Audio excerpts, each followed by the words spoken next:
आज दिवसभरातली breaking news कोणती असेल तर राज्यात महाविकास आघाडी फुटली रे फुटली, महाविकास आघाडी फुटली। काल मवियाची बैठक बोलावण्यात आली होती।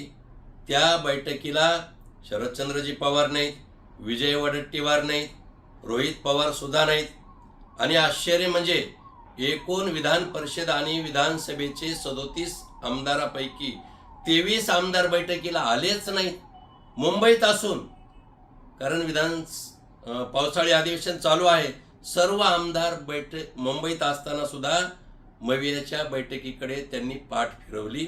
याचाच अर्थ महाविकास आघाडीमध्ये दुफळी निर्माण झाली होत आहे आणि आता शिल्लक फक्त उद्धवजी ठाकरे राहिलेले दिसतात। आम्ही अनेकदा सांगत होतो महाविकास आघाडी टिकणार नाही, राजकीय स्वार्थापोटी आलेली ही आघाडी आहे।